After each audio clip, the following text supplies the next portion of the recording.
so quickly. If the Baron choice wasn't right, if they weren't able to get that nice team fight by the inhibitor and finish off the game, they could have been criticized for that because they get pushed right back with super minions, get taken down. Anything really could have happened in that game. 50-50 was really what that Baron was if they didn't decide to peel off and go for the team fight. Because they had to go for the Baron. They had to force a 50-50 because Jax was pushing that bottom lane. And we shouldn't be going back to first game so much, but it was that recent and that important that really OMG's got to feel a little down after losing in that fashion. Let's have a look at game 2 here then. We see that Corki actually being banned out here by OMG. And Uzi has proved that he's incredibly good. Not sure how strong he is on Corki though. We've not really seen too much of him on that at any point really.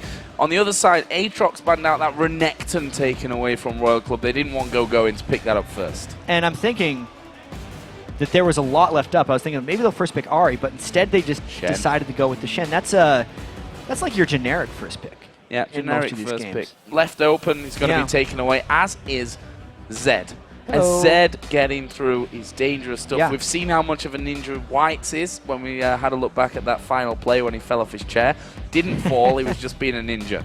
On the other side, Kale coming out from this one, very, very possibly. And Royal Club actually played the Kale a little bit earlier on in the season, in the playoffs actually, against IG. This time around, though, we're going to see it with OMG by the looks of it. And against that Zed makes sense. Yeah, the last I saw was in the European regionals when Alex Each actually played Kale against enemy Zed and was victorious in that one, but that's the most we've seen of the, so to speak, like Kale counterpick. Lulu was a decent thing to pick against Zed as well because you can polymorph him after he goes in with his Death Mark to try and stop his damage. I'm actually just a little bit surprised about all the things that have been left up in this game because there were so many effective target bans or regional specific bans. Annie banned, Corki has generally just been dealt with by a lot of these teams, not banned away. Renekton has not been a priority, but because of all that, we get the double ninjas in a game, and now it's on OMG to react to the Zed. Sona Vayne locked in here as well, and if Uzi, gets to the stage that it did in that last one, that Vayne's going to be even more terrifying than what the Caitlyn was. Yeah, Vayne trying to dodge out from the Shen taunts and the Ahri charms. How often do we get to see Ahri 5th picked? Not very often. At the end of a team, yeah. I'm going to go with, I don't think it's happened in the World Championships. I don't think so. Let's just say it hasn't. Yeah. It hasn't happened. 0% I don't think it's happened. I think we're good on set. I was safe on that one. Ahri has been so highly contested in these ones. If she's not banned out, she's definitely in those first round of picks. On the other side, we saw the Varus coming in for San and the Ahri that we're already talking about. Looks like we could see a Vladimir or a Rumble or something else, but it will be a Rumble. They're just overloading damage right now on Royal, and they have very low amounts of crowd control. So they're all about, Royal has done this before. They overload their team with damage and then dive anyway because you can only run away for so long, even if you're not crowd controlled. They just chase you down like a mob. At least they'd have the move speed from Sona, whereas OMG has a very conventional looking team composition. They have the Lulu to try and soft counter Zed a little bit, but aside from that, it's just the normal things we'd see from maybe even a non-Chinese team. I actually, despite the huge crowd control gap in Royal, I fear their damage, and I'm excited to see Uzi on Vayne and whether he can just get going. Zed being let through, that's something that we've seen extremely rarely here. A couple of times, in fact. Actually, 50% win rate on that Zed coming through, if my memory serves correctly. And the fact is, in the right hands, Zed right now is so unbelievably strong. Yeah, and the thing that OMG would have going for them is since Royal picked it so early, OMG was able to at least build a decent amount of counters into it. They have giant shields coming in from both Shen and Lulu, so if the name in the game is single target assassination, it's actually not going to work out very well, which is why I think the Rumble pick from Royal also works, because he's the one who's going to try and spread damage and get people low overall. This one's interesting, Joe. One more win, Royal's just knocking OMG right out of the tournament, who was undefeated in the group stage until their very last game. Until their very last game, which was so one-sided it almost didn't feel real after what we'd seen from OMG on the previous days. But this would be a very big disappointment to them, the fact that they came into the group stage losing out on that first seed, which would have made this their first game of the tournament, as it is for Royal Club. And for them to go out at this stage, probably unthinkable before we started playing this best of 3 from their side of things. But they are behind, and they have to win 2 games in a row now against Royal Club. So let's get into game and see how this one is all going to develop and whether we're going to see level 1 action that we predicted in game 1 but didn't really see. Yeah, well, in this case, it's OMG who would have the crowd control advantage at level 1. Usually when I just write off the level 1 and say it's not going to happen is exactly when it happens. Like game 3 of Cloud9 versus Fnatic yesterday, where Fnatic was able to pick up a double kill. But right now, these teams are putting up very defensive walls. It's a little curious that they have played each other so many times. Maybe they've kind of exposed all their level 1 strategies already. And since OMG recognized Royal was grouped up and OMG has the crowd control advantage, they're very willing to group up and try and get some ward control down. But with how many wards we saw last game, it didn't have a very large impact on the overall game, and I think these teams are familiar enough with each other that we're not going to see any action. You can see them, they're headed up towards that wolf camp. Their path was spotted, but one thing that's not going to be spotted is the fact that they've all recalled from this one. This is going to take Royal a little bit of time to actually realize that it's happening. That's actually my favorite invade by teams, when they get spotted invading and then hide in a spot that they predict has not been warded, because it puts an immense amount of unknown pressure on the enemy. At this point, Royal, you can already see they have to walk the long way around with Vayne and Sona to get to the bottom lane. Royal can no longer plan their jungle paths either, because unless Royal had a ward on OMG's blue buff right now, Lucky's not going to know what buff to path to next. He wants to go to blue, but it could actually be gone, in which case he'd be left with only 1 buff. Well, the good thing from their side is that they do have that ward kind of on the corner, so they will probably be able to predict that Lovelin has in fact gone back for him. Either way, it's a dangerous little start here. Blue buff has already been done for Lovelin, actually smiting that one up. Gonna get his wolves as well, so not going straight over to his second buff just yet.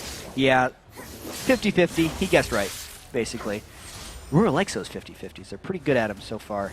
You can see the laners, at least from the 1 of the 1v2, aren't showing their faces quite yet.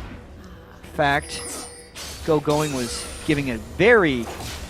What was he doing? He was just giving an extended pull on the red buff, as far as I could tell. Another 2v1 lane setup, and I think that favors Uzi. Vayne wants to be able to farm like this. Yeah, farm is something that he's certainly going to have plenty of. The rewards down on his bottom side, so Lovelin not going to be able to get around without being spotted. And he is going to be coming over that side here. And he's going to try and get involved, but there's already that ward right there. He's spotted already at this stage. Yeah, so the jungler's not making too much noise early. Anything could happen at any moment. We know how quickly Lovelin likes to go and gank. And in the first game, it was actually Uzi and Tabe who did not respect the Jax or going in that 2v2 lane and paid heavily for it by giving up a kill to Lee Sin. Lee Sin's lane presence in those 2v2s is perhaps the greatest of all junglers. So when Lee Sin goes to babysit, it's actually kill pressure down in that bottom lane. See Lucky coming across to this top side here. They know that Lovelin's there. He's actually showed himself straight away as he came through that lane, and it would have to get a taunt out basically for going to get something started in that one. Lucky doing the same here on that top side. Actually a lot of damage here coming on towards Big Pamela, but I see Lucky just repelling away from it. Yeah, one thing about the Rumble in the 1v2 is he doesn't actually have nearly as much kill pressure because he cannot chain any significant crowd control aside from his slows to really lock someone down. Basically, they're just trying to help each other's 1v2s farm, and I think Shen and Lee Sin are better suited for that as far as the lane matchups go. Oh, Big Pomelo again getting a bit caught up in this top lane. He's going to go very low. Has to flash away from that one. Royal not committing to it afterwards, but Big Pomelo feeling the pressure here. Hey, if Lucky keeps landing those stuns, even if they don't have the better lane matchup, they're going to win out in that 2v2 because Lovelin has not been landing his resonating strikes in this bottom lane against Uzi and Tabe. And the fact is that Uzi can knock them straight back as going. Has a bit of an attempt there, and he's going to take a lot of damage for the pleasure. Gets that shield out of Lee Sin, but that third silver bolt going in there as White's here. Going to take him very, very low. The ignite was put on him, but he will be able to walk away from that one with his shadows. Meanwhile, San in his top side going super low, and there's the first blood. And San not even using his flash there as he falls. Now Tabe in trouble. He's a dead man. Lovely may go down. This is a short kill for Uzi. No, but he flashes in there, picks out, but now the turret's attacking him. He needs to be able to knock back Go in here, who lands the taunt, gets the kill, and that leaves us at 2-2. These lanes just exploding with action. What the heck just happened right there? It was a 1 for 0 and a 1 for 2. Both of those 2v2s just decided to fight. We knew there was kill pressure from the Lee Sin and the Shen. Underestimated the kill pressure from Lucky and Godlike. Wow. Well, Lucky's been landing those cocoons. Yeah. And that's a very big part of that one in there as well. San goes down, uses barrier, didn't use flash. Now, it's never good to be using your flash if you're not going to get in there, as White's here. Just going to exchange some damage with Cool. Never good to burn that flash without being sure that you're going to need to. But also, on the other hand, better safe than sorry.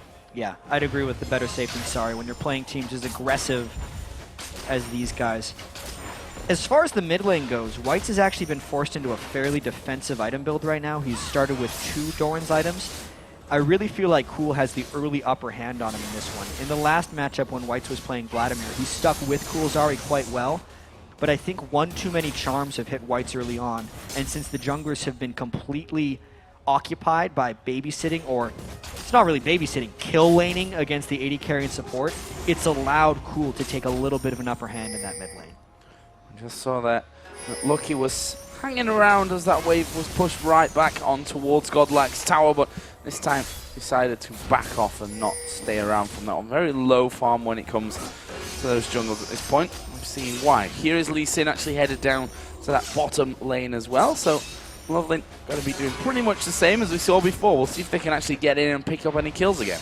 And Ahri, since she was 6 first and pushed up, can now threaten this bottom lane. Royal is in big trouble. Yeah, Tabe in a lot of trouble from this one. They're going to focus down Uzi. He cleanses instantly out of the charm. Now, though, Tabe, is he going to be able to escape? The taunt not quite landing. Lovely going low. Cool managing to pick up the kill there with a last tick of damage. These guys are rather skilled right there. Uzi actually hit Cool mid-Shadow Dash to negate one of his spells, but then he got both procs of his Ahri Q to actually finish off Tabe. Very nearly a desperate save. Oh, here comes the Stan United San. Is he going to be able to get down and get that kill? Lucky repel. Godlike now getting caught out. Going taking a lot of damage. There's the arrow going through. Not really doing too much damage to Godlike. And again, a very close scenario in this top lane. And Godlike really wants to hit level 6 here, because if he could, it would prevent this dive. But since he is not, he has to be extremely scared. Once he gets that creep, he can save himself. But OMG is looking to make something happen here. He's 6. So close. There is the level 6 turret.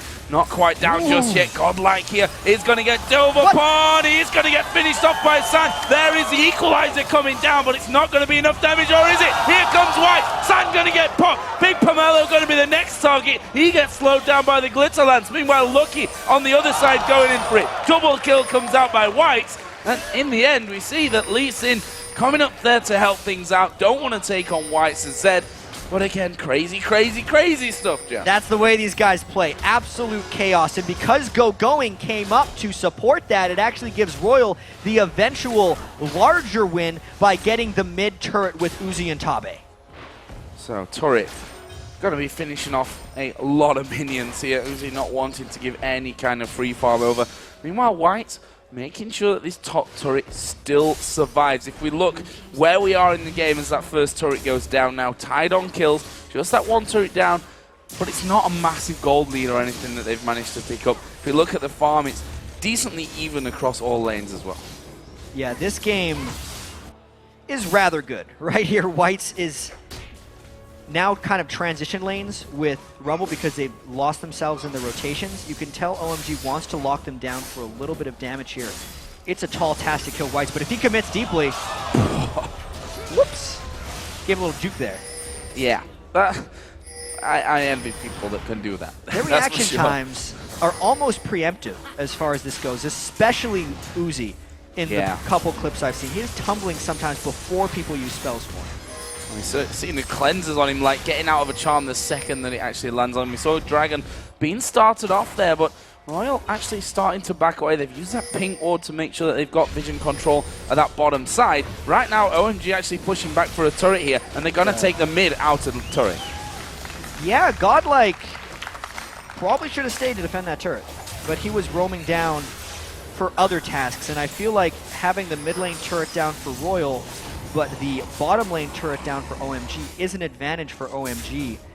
It will specifically give Loveland more territory to roam through if he tries to set up any counter jungle or dive opportunities for OMG, as well as because Cool has been able to have the upper hand on Whites. The farther Ahri can shove up the lane, the longer Ahri can disappear for, and the more overall map pressure that creates. So let's have a look down some of the items here. San actually picking up that Phage here first. So we'll see. Well, he's got to be ahead of Trinity Force at some point with that one, obviously. I wonder. That's the Genja special right there. Yeah, the Phage first, Varus. And then just a bit of randomness around it. I really wonder whether San's going to be going for a Trinity Force Varus, because so many Varus have just been going for the Bloodthirster into the Last Whisper. Trinity Force is just a whole new ballgame. I really wonder what San's going to go with that. Now, this mid lane that we've been looking at here, obviously White's getting that double kill in the top lane, really starting things off nicely to him. He was taking a lot of damage from Cool a little bit earlier on. Godlike is in trouble. He's going to get kicked into the taunt. Meanwhile, Royal Club use that distraction in the top lane to start themselves off that dragon again.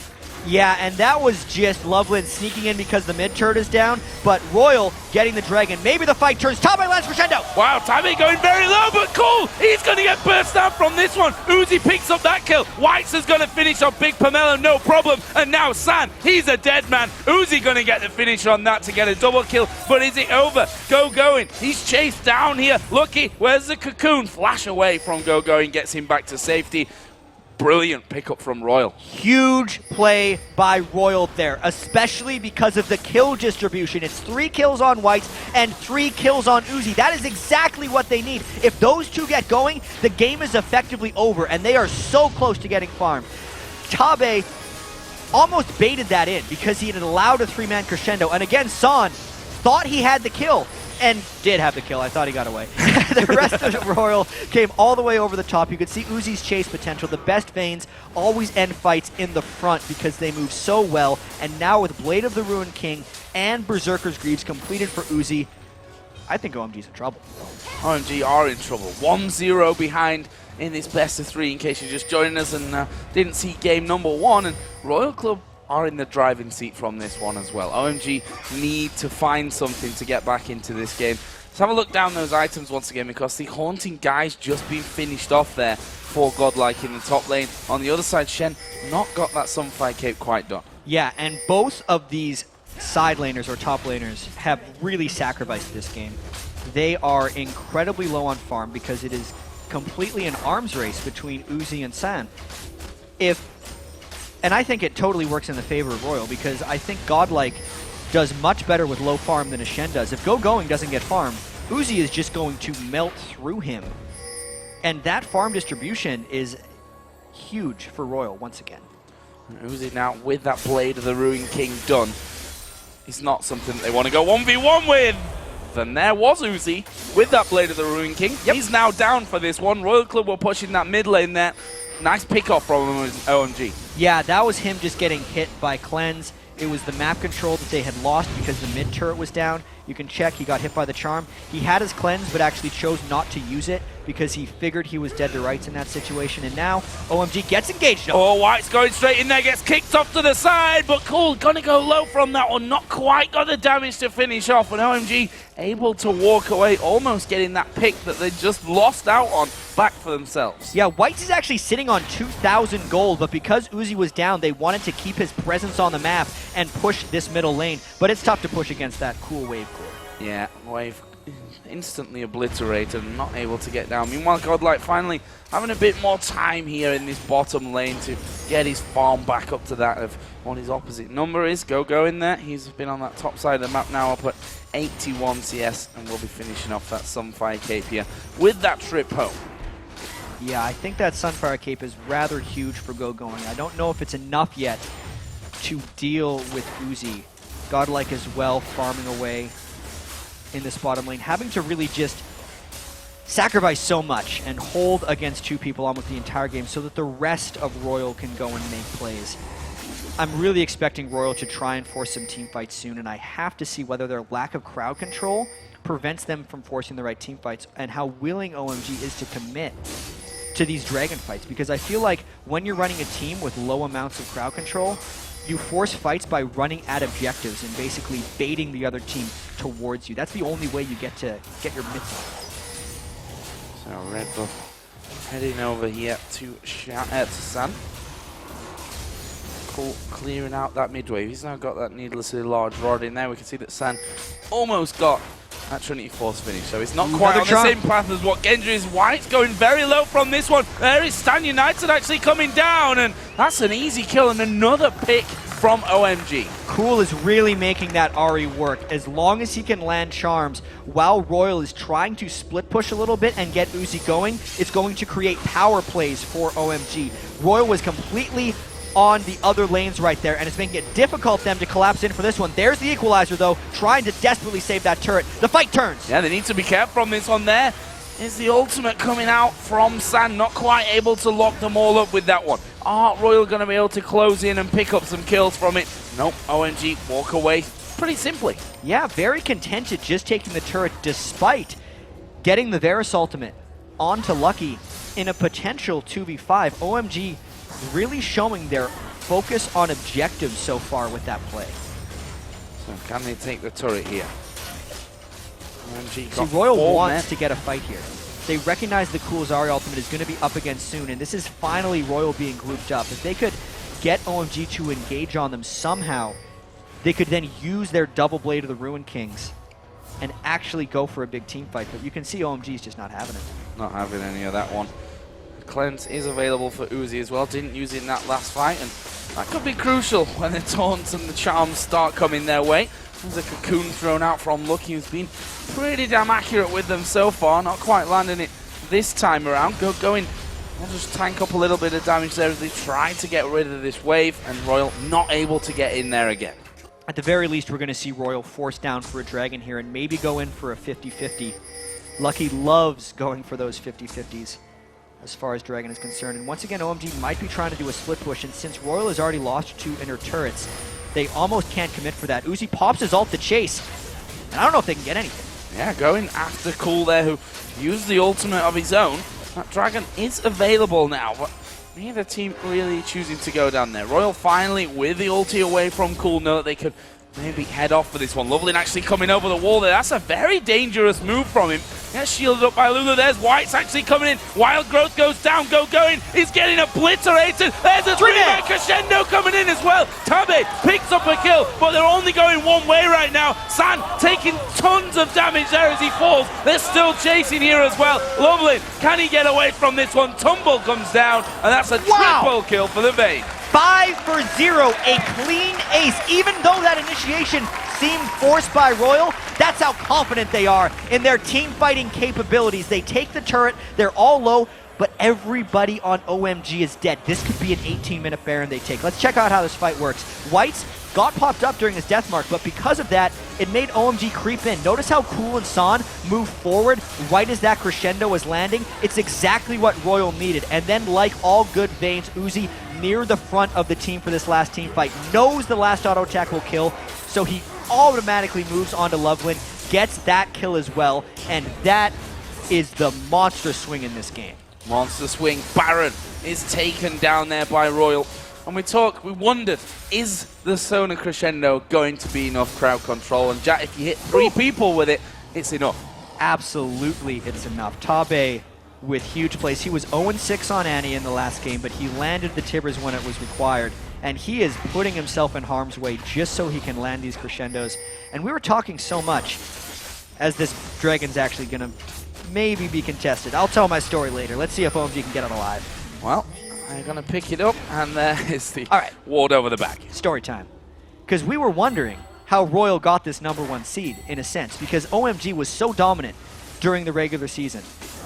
They won the winner bracket final in the Chinese regionals, and then they got 3-0'd by Royal in that finals match. And we were wondering, does it really mean anything? Maybe OMG was off their game that day. Maybe Royal is just that good. And now Royal, one game away from making it in. Yeah, Cool's dead. He's not getting away from that one. Deathmark coming down to finish him off from Whites. And this is an inner turret. Baron is on. They're regenerating every last bit of damage that's coming in from that last one. They could crowbar their way through for the inhib. As soon as they got Baron in the last match, they went to end the game, and they are just powerfully pushing down this middle inhibitor. They have to wait for the next creep wave, but OMG is really scared right now. Yeah, in our prep, watching a lot of these games between these two teams, we tried to find the real differences between them, and one of them was that OMG, after picking up objectives, did generally better pushing out the wins and maps. But Royal Club, if they were feeling they had any problems with that, they don't see them in this game. In that first game, they finished it off. In this one, they're looking for the damage as well as they go in towards Loveland. There's a wild growth put down very early.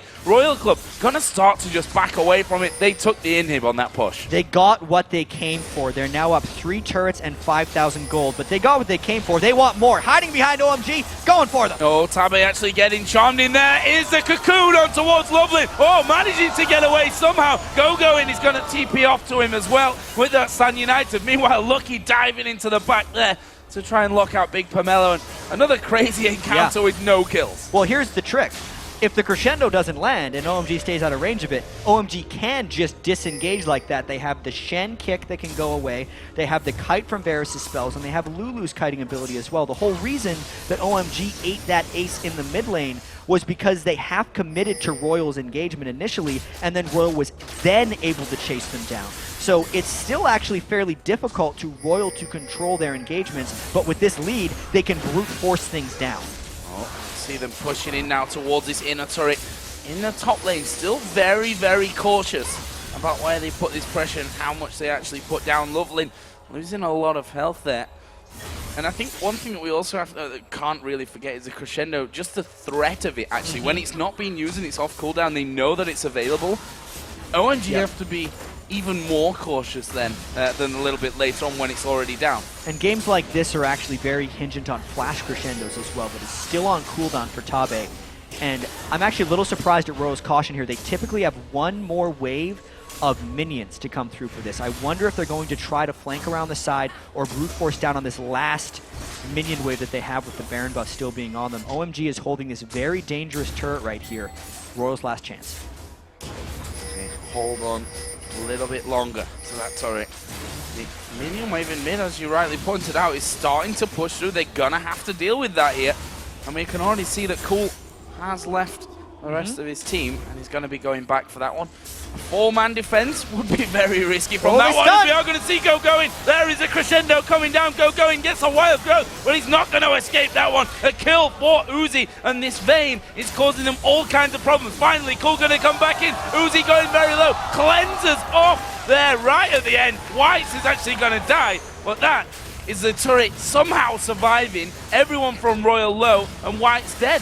Well, Royal actually decided to dive without any minions. They didn't care about the creep wave because OMG was so good at clearing it with Varus and Ahri. You could see they locked down Go-Going, the tankiest member of that Royal team, and it did give OMG a little bit of time. You could see the Lee Sin kickback on Uzi stopped the initial chase, and since Cool was actually off to peel minions, he arrived right at this moment. He did not get his Ignite off onto Uzi, which meant the cleanse could end up saving him and stopping. I guess it didn't stop any damage at the end from Cool. It meant it was a 2-for-1 instead of a 2-for-2. So, OMG managing to hold out to the turret. We'll see how long they can do that for. Is that red buff taken down? Baron coming up in less than 2 minutes. Dragon's on its way through in 1.5 as well. So that means we're probably in for some more action. So let's have a quick look down some of those items coming out here right now. Phantom Dancer now added into the Blade of the Ruin King, along with that Quicksilver Sash coming out as well now for Uzi. Yeah, Uzi's QSS is going to do a lot of work for him because he knows his cleanse is down, and it's going to give him a little bit of Cool durability right there. It means Cool most likely won't be able to 100-0 Uzi, and knowing if he can position properly, it would then allow him to clean up fights his Vayne. But OMG going for the fights. They have the man advantage. Oh, lovely. And actually going very deep. Cool going to go over towards Sammy. There's a Stan United being used very early. Uzi is coming in from the backside. Surprise! Here comes the Vayne. Kill for White. San's not going to escape this one. They focus down Uzi, but look at him. He's still alive. He's still surviving. He stays alive. Ace for Royal Club. What an amazing fight coming out Oh of them. my Uzi. God, right there. Royal just ace OMG. They beat them 4 times in a row. They're going for 5. They have minions in the mid lane. Super minions, in fact. They're going for the win. They're going for the win, and honestly, 15 seconds for most of the players to come back up into this game. This is going to be a win for Royal Club. They are going to take down their Chinese rivals 2-0. Amazing performance, the Zed, the Vayne. Too much for them to handle this time around, and you can see exactly what it means to Royal Club. So much emotion for them coming in. They had to watch OMG go 7-1 in the group stage, and then they had to draw them to play in the quarterfinals. They are longtime rivals from the Chinese LPL. They beat them 3 times in a row to gain that #1 seed, and then with that bye into the quarterfinals, they beat them twice more in a row to move on. Well deserved by Royal. And we talked about the whole strategy there. You saw Uzi, that pink keyboard, honestly a big key to his victory here. The fact is, they had to protect him. Protect the puppy is what they needed to do, and that's exactly what they did. In fact, if we look at that last fight, he kind of protected himself. He was just on his own at the back, surprised them, and they were able to rip straight through. Amazing performance by